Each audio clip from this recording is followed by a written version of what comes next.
So if you're a history buff or you're just looking for this unique gift, I mean, this is it. This is why I bought this. I bought this actually for my son. He loves German history, and I thought, what a great way to do this. So this is a piece of the Berlin Wall. Of course, a lot of the Berlin Wall had a lot of graffiti on it, and that's where this paint comes from.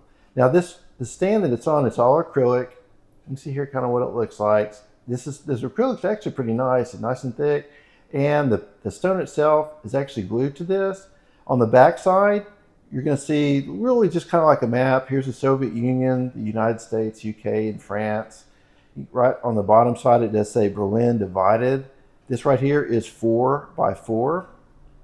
And then on the front here, it does have the date that the Berlin went up from 61 to 89. And it says Die Mauer, the wall right here, which is pretty cool. And also love that it comes with the certificate. Now the certificate is 4x6. Of course, this is all in German too.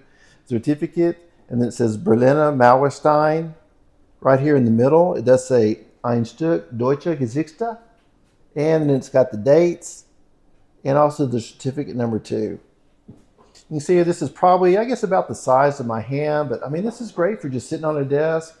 And then the certificate. This is something, it's definitely frameable. So between the two things, I think there's just a lot of history. I really love it. It's super unique.